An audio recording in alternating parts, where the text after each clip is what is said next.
All right, y'all. Welcome back. It's Albert LaBelle, and I thought we'd have a little bit of fun with some older luggage locks. Now these are pretty darn old. They were sent to me very kindly by my brother-in-law Renzo. Renzo, thank you.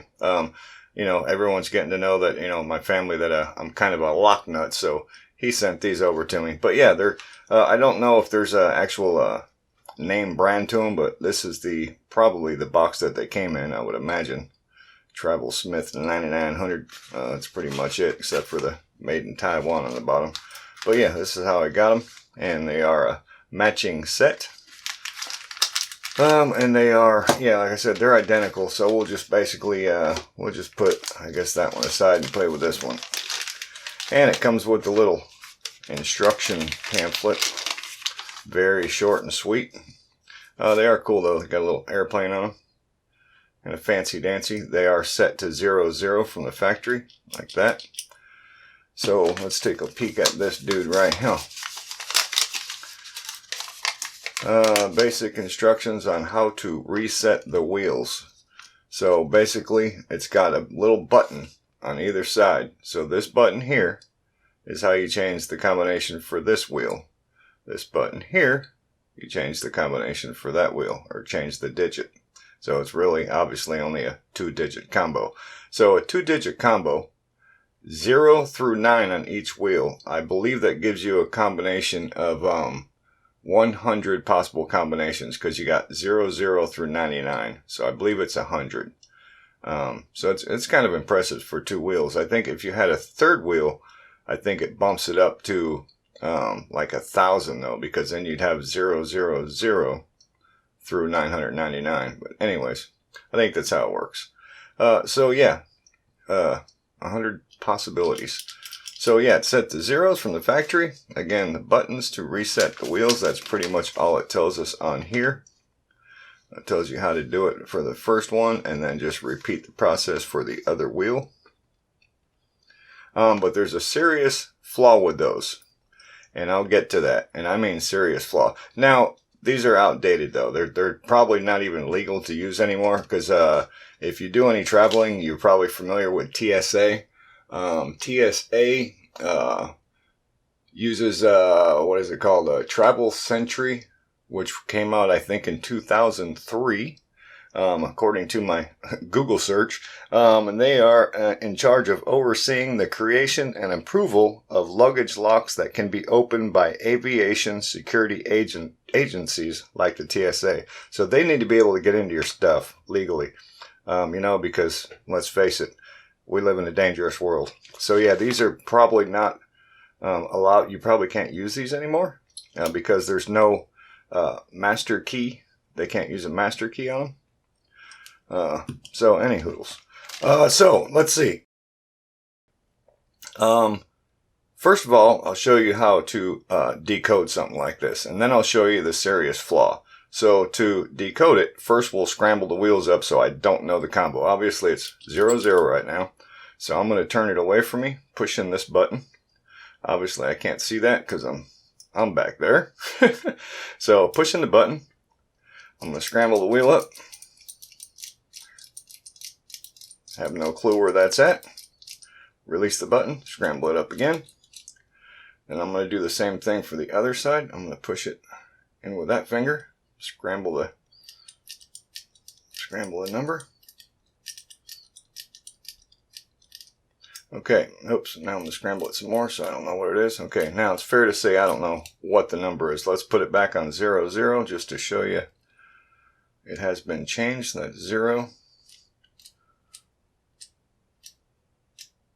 And 0, and the lock don't open. So now it's got a 2-digit number in there that I don't know. So, but it's real easy to decode.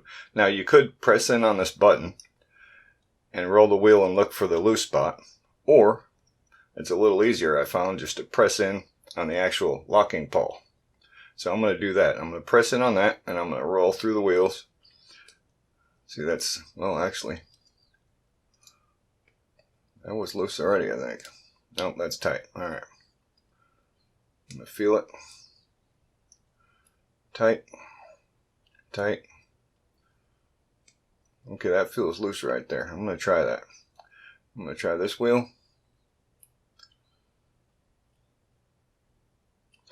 tight,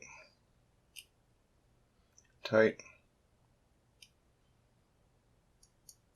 Okay, that one's loose, so we got the wrong, okay, yeah, wrong one here. Let's go through this one.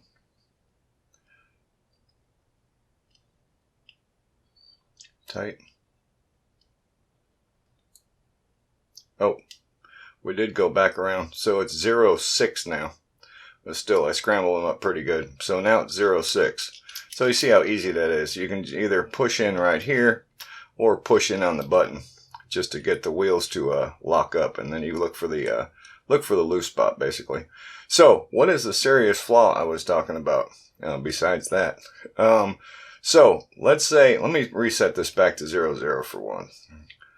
All right, that one's already 0, so I'm going to roll this one around, push in the button, rotate it back to 0.0. Okay, now it's 0.0. Okay, now let's say you're the owner of the luggage. You put your lock on. Put your lock on the luggage. You know your combination is 0.0. Okay, you put it on there. You lock it up. Now, some wise guy comes along and he pushes on this button right here and scrambles up the wheel. Let's just do them both. Scrambles up the wheel and walks away. Now you come back to your luggage, or you pick up your luggage after your flight, you put it back on 0.0,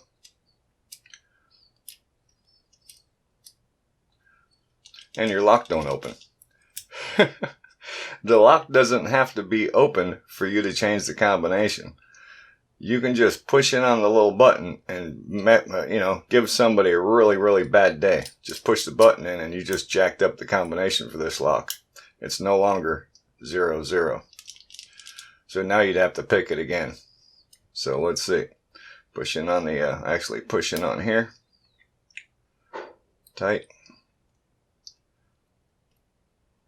Feels kind of loose. I'm going to roll with that. Let's try this one. Oh, there it is. Now it's number 12.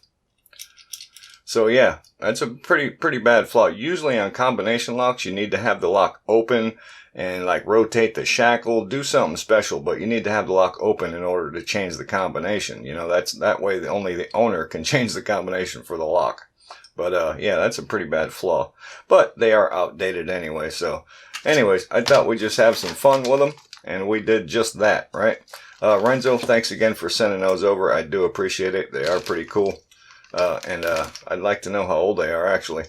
So that's it. Thank you all so much for watching. You know I'm going to say it. If you're not subscribed, you need to do it because all the cool people are doing it. And if you want to be cool, you got to subscribe. Thank you.